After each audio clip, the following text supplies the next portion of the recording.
மா ஓகே கூகுள்னு சொல்லுங்கம்மா முதல்ல. ஓகே கூகுள் சின்னஞ்சிறு வயதிலே பாட்டு கூகுள். பாட்டு கூகுள். நீங்களே அப்படி தொலைதொலைன்னு பேசினா எப்படி பேசும்? இங்கே வந்து நம்ம திருநீர்மலை பெருமாள் கோயில் வந்து ஆக்சுவலி நான் வந்து ஒரு பெருமாள் டிவோட்டி. தோல்ல ஒரு துண்டு, இடுப்புல ஒரு துண்டு, அப்படியே சாமியார் மாதிரி இருக்கிறாப்ல. ரொம்ப பழமையான கோயில் நினைக்கிறோம். இந்த வியூ பாருங்க, செம்மையா இருக்கு.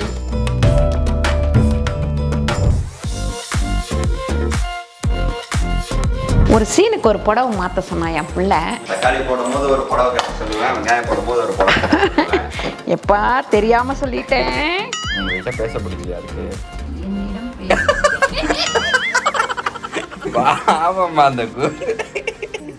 சாதம், வெண்டைக்காய் பொரியல், அவரைக்காய் பொரியல், பன்னீர், முருங்கைக்காய் காரக்குழம்பு.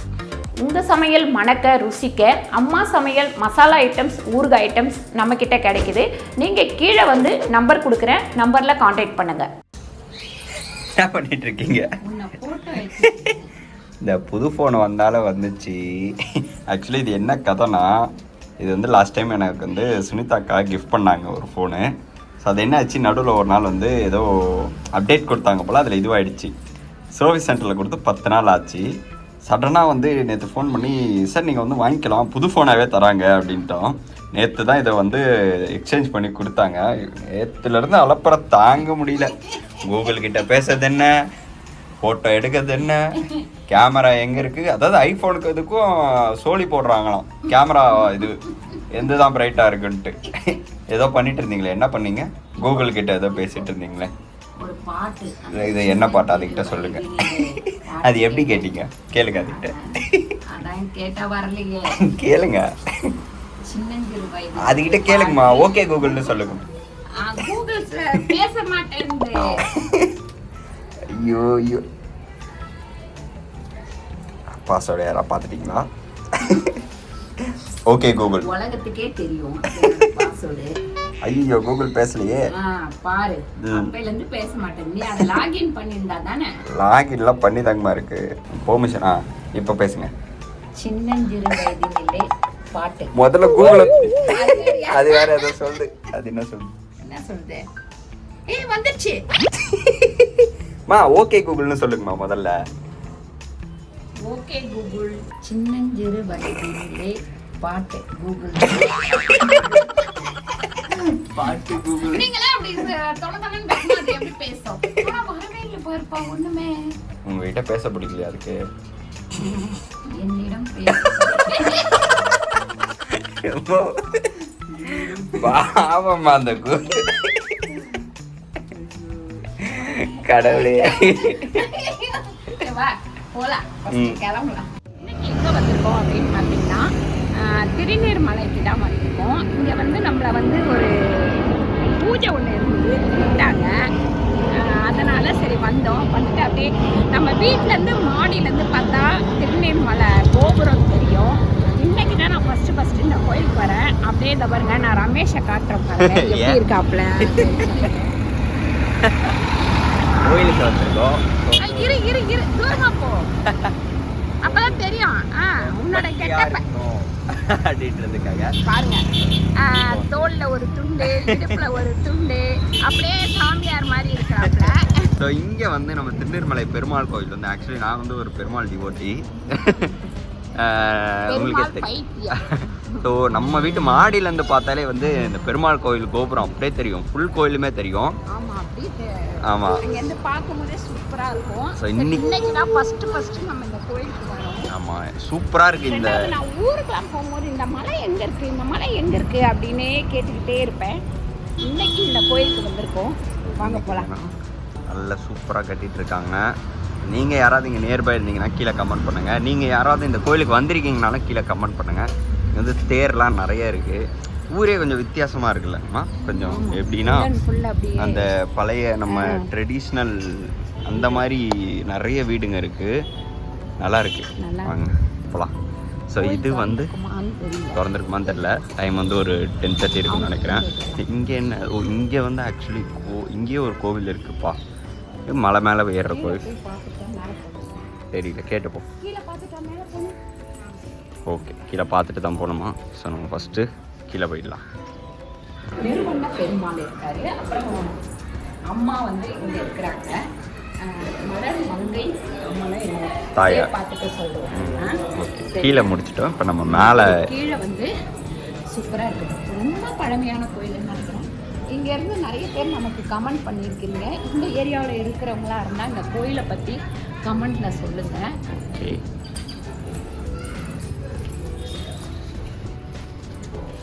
கீழே உள்ள சாமி பார்த்துட்டோம். இப்போ மேலே போகலாம். எனக்கு இன்னும் இங்கே நிறைய ஷூட்டிங் எடுப்பாங்கன்னு தெரியல, அதான் நினைக்கிறேன். தெரியலையா? இல்லை அப்படிதான் தெரியுது, சீரியல்ஸ் எல்லாம் தெரியல. மேலே போய் பார்ப்போம். பாருங்க, மேலேயும் வந்து சாமி கும்பிட்டாச்சு. பார்த்தா சின்ன கோயில் மாதிரி தெரியும், ஆனால் மேலே நல்லா தாராளமாக இடம் இருக்கு. பெரிய கோயில். அந்த நிம்மதியாக ஒரு மலையில் போய் ஆயா உட்காந்தா எப்படி இருக்கும் அப்படின்னு நம்ம யோசிப்போம். பெருமாள் அதே மாதிரி இந்த மலையில் வந்து அழகாக படுத்துட்டாரு. அது ஒரு சுகத்தோட படுத்திருக்காருன்னு நினைக்கிறேன். ரொம்ப ஒரு இதுவாக இருக்கு. அப்புறம் நம்ம வீட்டில் இருந்து பார்த்தா தெரியும் கோயில், ஆனால் இங்கே இருந்து நம்ம வீட்டை பார்த்தா நம்ம வீடு காணோம். ஏறி வரும்போது இன்னொருத்தவங்களும் ஏறி வந்தாங்க. அவங்க வந்து கேட்டாங்க, ரொம்ப கஷ்டம் இல்லை அப்படின்னு சொல்லிட்டு. வாழ்க்கையிலையும் நம்ம ஏறுறது ரொம்ப கஷ்டம், இறங்குறது வந்து ரொம்ப ஈஸி அப்படின்னு சொல்லிட்டு சொன்னேன். அப்பா நான் 5 நிமிஷம் உட்காந்துட்டு வரேன்ட்டாங்க. நான் வந்து ஏறி வந்துட்டேன். அந்த 5 நிமிஷம் நம்ம உட்கார்றதுங்காட்டியும் நம்ம வாழ்க்கையில் நிறைய மாற்றங்கள் வந்துடும். அதனால் நம்ம வந்து ஓடிட்டுருக்குறோம் அப்படின்னா அந்த ஓட்டத்தை வந்து நிறுத்தவே கூடாது, ஓடிட்டே இருக்கணும். ஒரு பிஸ்னஸ் ஆகட்டும், வாழ்க்கையாகட்டும், படிப்பாகட்டும், எந்த ஒரு செயலுமே சரி, நம்ம ஓடிட்டுருக்கும் போது கேப் எடுக்கலாம் அப்படின்னு நம்ம நினைக்கவே கூடாது. அப்படி நினச்சோம்னா அதுதான் நம்மளோட சர்க்கிளுக்கு ஒரு நேரமாக இருக்கும். அதனால் கேப் எடுக்காமல் ஓட ஆரம்பிங்க, வாழ்க்கையில் வெற்றி பெறுங்க. இந்த வியூ பாருங்கள், செம்மையாக இருக்குது. இதாக உட்காந்து கொஞ்ச நேரம் பார்த்துட்டு அப்படியே போகலாம். இப்போ கோவிலுக்கு போயிட்டு வந்தாச்சு. மத்தியானம் லஞ்ச் வந்து சமைக்கணும். வந்துட்டு நான் உடனே வந்து இதெல்லாம் கட் பண்ணி வச்சுட்டேன். என்ன பண்ண போகிறோம் அப்படின்னு, பன்னீர் பண்ண போகிறோம். அதுக்கப்புறம் அவரைக்காய் பொரியல் பண்ண போகிறோம், வெண்டைக்காய் வதக்கல் பண்ண போகிறோம், முருங்கைக்காய் குழம்பு வைக்க போகிறோம். வாங்க அப்படியே ரெடி பண்ணிவிடுவோம், கடை ரெடி பண்ணிவிடுவோம். முதல்ல இந்த பன்னீர் வந்து வேக வச்சிடலாம். மீன் மாதிரி வறுக்க போகிறேன், மீன் மசாலா போட்டு வறுக்க போகிறேன். சனிக்கிழமை அன்றைக்கி அதனால் பன்னீர் மீன் வறுவல். மீனுக்கு பதில் பன்னீர் வறுவல். என்னடா இது, அம்மா வந்து மேஜிக் பண்ணிட்டாங்களா, புடவை மாறிடுச்சான்னு யோசிக்காதீங்க. அந்த புடவையில் ஒரு சின்ன கரை பட்டுச்சு. அதனால் வந்து அதை இது பண்ணிட்டு. என்ன கரை? கரை நல்லது, ஆனால் எந்த கரையாக இருந்தாலும் ஓகே தான். அதை வந்து தூக்கி போட்டு வேற கலர் என்னடா டக்குன்னு மாற்றிட்டாங்களே அப்படின்னு பார்ப்பீங்க. ஆமாம், ஒரு சீனுக்கு ஒரு புடவை மாற்ற சொன்னான் என் பிள்ளை. அதனால் சரி, இந்த சீனுக்கு இந்த புடவையும், அந்த சீனுக்கு அந்த புடவையும் மாற்றிக்கிட்டேன். ஓகே தான். தக்காளி போடும்போது ஒரு புடவை கட்ட சொல்லுவேன், வெங்காயம் போடும்போது ஒரு புடவை. எப்பா தெரியாமல் சொல்லிட்டேன், விட்டுடு. என்னது, பன்னீரை வேக வச்சிட்டிங்களாங்க? ஆமாப்பா, பன்னீர் வேக வச்சுட்டேன். இப்போ வந்து இந்த அவரைக்காய் பொரியல் வந்து இதில் பண்ணிவிடுவோம். அதுக்கப்புறம் வெண்டைக்காய் வந்து அந்த பக்கம் வச்சுக்கலாம். அவரைக்காய் பார்த்திங்கன்னா பொடியாக நறுக்கி வச்சுக்கிறேன். கிட்டத்தட்ட ஒரு 3/4 கிலோ அவரைக்காய். ஒரு 3 ஸ்பூன் அளவுக்கு எண்ணெய் போட்டுக்கிறேன். எண்ணெய் வந்து காயட்டும். அதுக்கப்புறம் இங்கே வந்து பார்த்திங்கன்னா என்ன பண்ண போகிறேன்னா, வெண்டைக்காய் பொரியலுக்கு இந்த மாதிரி பொடி போட்டு பண்ண போகிறேன். அதனால் இப்படி ஒரு கையளவு, அதாவது ஒரு 4 ஸ்பூன் உளுந்துன்னு வச்சுக்கோங்களேன். காஞ்ச மிளகா ஒரு 5-6, அதுக்கப்புறம் ஜீரகம் ஒரு 1/2 ஸ்பூன், மிளகு பார்த்திங்கன்னா ஒரு ஸ்பூன் அளவுக்கு. இதை வறுத்து பொடி பண்ணணும், அதனால் வறுத்துக்கலாம். நல்ல கலர் வர அளவுக்கு வறுக்கணும். அவரைக்காய் பொரியலுக்கு கடுகு சேர்த்துக்கலாம். இந்த அடுப்பு ஸ்லோவாகவே எரியுதுடா. இது என்ன ப்ராப்ளம் ஆச்சு அப்படின்னு சொல்லிட்டீங்களா? இவங்க சொல்லலையே. என்ன ப்ராப்ளம்னு பார்த்தீங்கன்னா, ஆக்சுவலி இந்த இது வந்து ஹாபுக்கு கீழே வந்து ஒரு கேப் இருக்கும் எப்பயுமே. அந்த கேப் என்னாச்சு, இந்த ஹாப் வந்து உள்ளே போல, அதனால் கீழே ஒரு விட்டு இருந்துச்சு பாருங்கள். அதை வந்து அவங்க இன்டீரியர் பண்ணவங்க வந்து கட் பண்ணி எடுத்துட்டாங்க. ஸோ அதில் ஒரு பெரிய ப்ராப்ளம் என்னென்னா, இதுக்குள்ளே இந்த சைடெல்லாம் ஓப்பன் இருந்தோடனே எறும்பு வந்து என்ன ஆகிடுது, அந்த பைப்புக்குள்ளே பூந்துருது. அது பைப்புக்குள்ளே போனோன்னே அந்த எறும்பு செத்து போகுது. அதுக்கப்புறம் இந்த மாதிரி அடைப்பு வந்துடுது. நாங்களும் எத்தனை முறை பாவம் கூப்பிடுறது அடைப்பு ரிப்பேர் பண்ணுறவங்கள. 2 டைம் வந்து சர்வீஸ் பண்ணிட்டு போயிட்டாங்க. ஆனாலுமே இந்த இஷ்யூ இருக்குது. ஸோ நீங்கள் பிளான் பண்ணீங்க அப்படின்னா இந்த தப்பை வந்து நீங்கள் பண்ணாதீங்க. ஆமாம், மெயினாக வந்து நீங்கள் இன்டீரியர் ஒர்க்கு பண்ணும்போது இந்த இடத்துல நின்றுக்கிட்டு பண்ணுங்கள். அப்போ தான் வந்து நமக்கு கரெக்டாக அதெல்லாம் பண்ண முடியும். இங்கே அவங்க செய்கிறாங்கன்னு சொல்லிட்டு நம்ம எங்கன்னா போனோம்னா இங்கே வந்து நிறைய தப்பு நடந்துடும். இங்கே நின்றுட்டுனா உங்களுக்கு டிஸ்டர்ப் ஆகாது? இங்கே இல்லைம்மா, பக்கத்தில். ஆமாம், இங்கே நிற்க சொல்லலை நான். நம்ம வெங்காயம் போட்டுப்போம் பாருங்க. ஒரு பெரிய வெங்காயம் அளவுக்கு போட்டிருக்கேன். அதுக்கப்புறம் கருவேப்பிலை செவக்கட்டும். அதுக்கப்புறம் நீட்டாக கீறி வச்சுருக்கிற பச்சை மிளகாய் ஒரு 6 பச்சை மிளகாய். இதில் வந்து தேங்காவும் ஒரு 2-3 தேங்காய் சேர்த்துக்கங்க. ஒரு பத்த தேங்காய் சேர்த்திங்கன்னா போதும். இந்த மிக்ஸி ஜாரில் போட்டுருவோம். இது நல்லா ஆறட்டும். அதுக்கப்புறமா நம்ம பொடி பண்ணிக்கலாம். இதே கடாயை வச்சு வெண்டைக்காய் வந்து பிரட்டிக்கலாம். வெண்டைக்காய்க்கு ஒரு 5 ஸ்பூன் அளவாவது எண்ணெய் போடுங்க. இதில் அவரைக்காய் சேர்த்துக்கலாம்.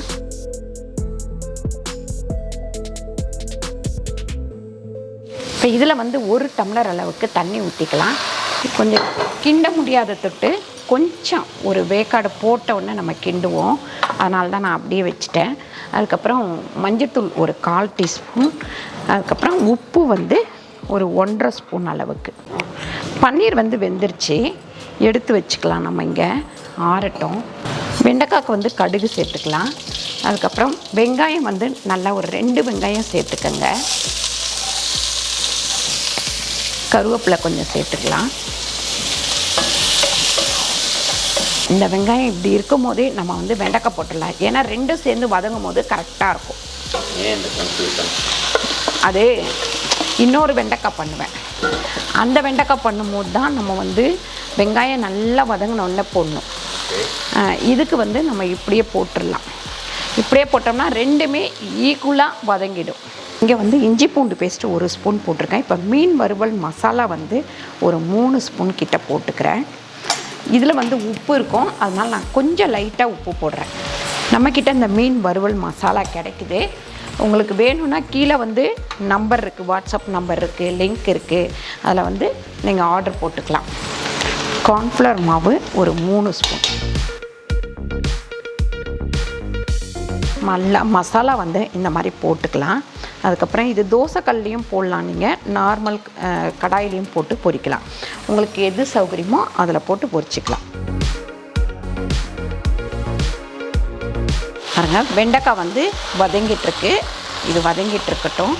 இதில் வந்து கொஞ்சமாக மஞ்சத்தூள் போட்டுக்கலாம். உப்பு போடல, இன்னும் கொஞ்சம் வதங்கினதுக்கப்புறம் நம்ம உப்பு போடலாம். இந்த பிசுப்பு தன்மை கொஞ்சம் போனதுக்கப்புறம் நம்ம உப்பு போட்டுக்கலாம். இது வந்து பார்த்திங்கன்னா பீன்ஸு. இந்த பாருங்க, கொஞ்சம் வெந்ததுக்கப்புறம் நம்ம இப்படி கிண்டி விட்டுக்கலாம். மூடி வச்சு நல்லா வேக விடுவோம்.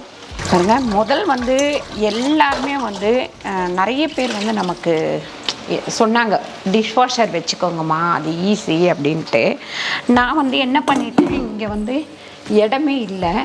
அது தவிர இடம் இல்லை அப்படின்றத விட நம்ம ஊருக்கெலாம் அது செட் ஆகாதுன்னு இன்டீரியர் பண்ண வந்தவங்களும் சொன்னாங்க. சரி, இதெல்லாம் கேட்ட உடனே நான் என்ன பண்ணிட்டேன், வேணாம் அப்படின்னு விட்டேன். ஆனால் இப்போ வந்து கொஞ்ச நாளைக்கு முன்னாடி நம்ம அமெரிக்காவிலேருந்து ஒருத்தவங்க நம்மளை பார்க்க வந்திருந்தாங்க. அவங்க சொன்னாங்க, இல்லைம்மா நல்லா யூஸ் ஆகும், க்ளீன் ஆகிடும், சூப்பராக இருக்கும் அப்படின்னு சொல்லிட்டு சொன்னாங்க. அவங்க சொன்னதுக்கப்புறம் எனக்கே ஒரு ஆசை வந்திருக்கு, வாங்கலாமா அப்படின்ட்டு. ஆர்த்தி அக்கா கூட சொன்னாங்க. ஆமாம், இல்லை ஆர்த்தி கூட சொன்னாங்க, நீங்கள் வாங்கிக்கம்மா, உங்களுக்கு யூஸ்ஃபுல்லாக இருக்கும். எனக்கு இருக்கிறதுலையே பெரிய வேலை என்னன்னு பார்த்தீங்கன்னா, பாத்திரம் உண்டுக்கிட்டே இருக்கும் நம்ம வீட்டில். அதுதான் ஒரு கஷ்டமான வேலை. சரி, யோசிச்சுட்டு இருக்கோம், எங்கேயாவது வைக்க முடியுமா பார்க்கலாம் அப்படின்னு சொல்லிட்டு. ஆனால் எங்கே வைக்கிறதுன்னு இன்னும் எங்களுக்கு ஐடியா வரல. அதுக்கப்புறம் ஹோம் டூர் கூட போடாமலே இருக்கிறோம். அதுவுமே நிறைய பேர் வந்து கேட்குறீங்க.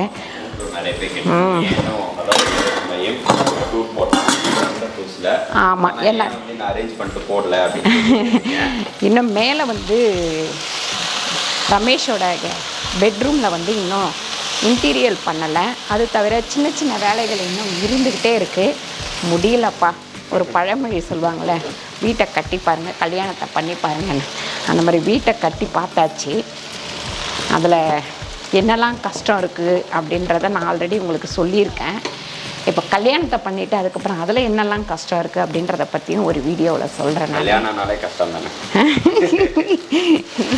நிறைய பேரோட கேள்வி வந்து எவ்வளோ இடம் அதை பற்றி கேட்டிருக்காங்க, எவ்வளோ இடத்துல வீடு கட்டியிருக்கீங்கன்னு கேட்டிருக்காங்க. அதுக்கப்புறம் கிச்சன் வந்து எவ்வளோ பெரிய இடம், ஹால் வந்து எவ்வளோ பெரிய இடம், பெட்ரூம் வந்து எவ்வளோ பெரிய இடம், இப்படி நிறைய கேள்விகள் இருக்குது.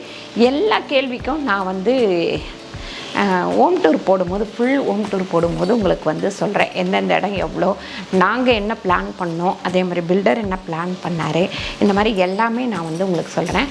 இந்த மாதிரி கேள்விகள் வந்து நிறைய வந்துக்கிட்டே இருக்குது. அது இல்லாமல் கிச்சன் டூர் போடும்போது நிறைய பேருக்கு யூஸ்ஃபுல்லாக இருந்தது, இந்த மாடல் பிடிச்சிருந்தது, நான் பண்ணேன், எனக்கும் கம்ஃபர்டபுளாக இருந்தது நீங்கள் காமிச்சது அப்படிலாம் சொல்லியிருந்தீங்க. ஒரு சிலருக்கு வந்து வீடு கட்டும்போது ஒரு ஐடியா இருக்கும். ஆனால் என்ன ஒயிட் வந்து பயங்கர அழுக்காகுது, தொடச்சி வச்சுக்க வேண்டியதாக இருக்குது. ஸோ அதனால தான் வந்து இந்த சின்ன சின்ன ஒர்க்லாம் முடியாததுனால தான் இன்னும் ஹோம் டூர் போடாமல் இருக்கும். ஆமாம். ஸோ அந்த ஒர்க் எல்லாம் முடிச்சுட்டு ஃபுல்லாக உங்களுக்கு ஒரு மெஷர்மெண்ட்டு எல்லாமே சேர்த்து ஷூட் பண்ணாங்கன்னா ஒரு ஹோம் டூரை காமிச்சிருவோம். பாருங்க, இந்த அளவுக்கு வதங்கினோடனே நான் வறுத்த எல்லாத்தையுமே, தேங்காய் அதுக்கப்புறம் உளுந்து எல்லாத்தையுமே இதில் போட்டுக்கலாம். இப்படி கொருன்னு தான் அரைக்கணும். பாருங்க, இப்போ தேங்காய் திருவிக்கலாம்.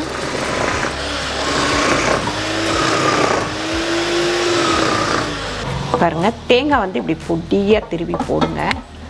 போட்டுட்டு அவரைக்காவில் ஒரு கிண்டி இறக்கிடலாம். அந்த தண்ணி ஃபுல்லாக வற்றிடணும். வற்றினதுக்கப்புறம் தான் நம்ம வந்து எடுக்கணும். பாருங்க, வெண்டைக்காய் வந்து ரெடி ஆயிடுச்சு. இது வந்து நல்ல டேஸ்ட்டாக இருக்கும் உங்களுக்கு. எண்ணெய் பார்த்திங்கன்னா ஒரு 5 ஸ்பூன் ஊற்றிக்கலாம். முருங்கைக்காய் காரக்குழம்புக்கு. கடுகு வந்து ஒரு 1/2 ஸ்பூன் சேர்த்துக்கலாம். அதுக்கப்புறம் பார்த்திங்கன்னா வெந்தயம் வந்து ஒரு 1/4 டீஸ்பூன் சேர்த்துக்கலாம். பச்சை மிளகாய் ஒரு 5, கருவேப்பிலை சேர்த்துக்கலாம். அதுக்கப்புறம் வெங்காயம் பார்த்திங்கன்னா ஒரு 4 வெங்காயம். இதில் வந்து பன்னீர் பொரிச்சு எடுத்துக்கலாம். பாருங்க, பன்னீர் வந்து பொரிச்சு எடுத்துக்கலாம்.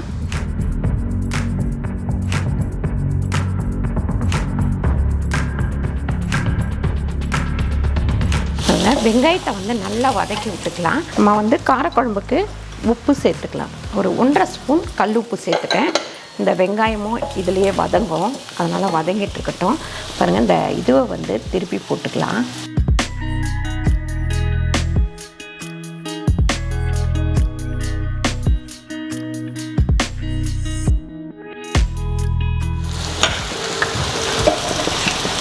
பாருங்கள், இதே மாதிரி நம்ம பன்னீரை வந்து பொரிச்சு எடுத்துக்கலாம். பாருங்கள், ஒரு 1/2 கிலோ தக்காளி சேர்த்துக்கிறேன்.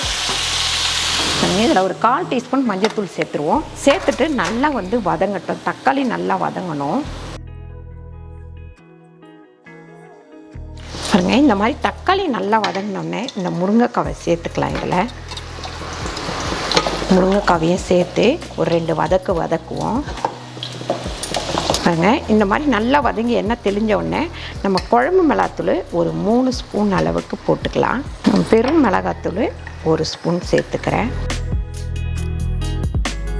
பெரிய கோலி உருண்டை அளவுக்கு நம்ம வந்து புளி ஊற வச்சுருந்தோம், அதை சேர்த்துக்கலாம்.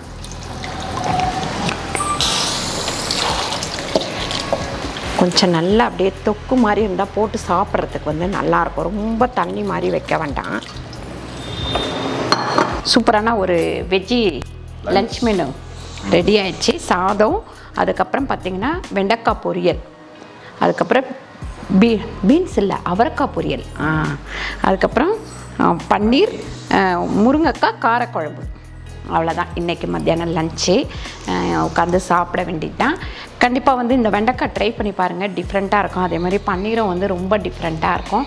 ட்ரை பண்ணி பார்த்துட்டு கீழே வந்து கமெண்ட் பண்ணுங்கள். இந்த வீடியோ உங்களுக்கு பிடிச்சிருந்தால் லைக் பண்ணுங்கள், ஷேர் பண்ணுங்கள், சப்ஸ்கிரைப் பண்ணுங்கள், ஃபேஸ்புக்கில் ஷேர் பண்ணுங்கள், மறக்காமல் கமெண்ட் பண்ணுங்கள். நன்றி, வணக்கம்.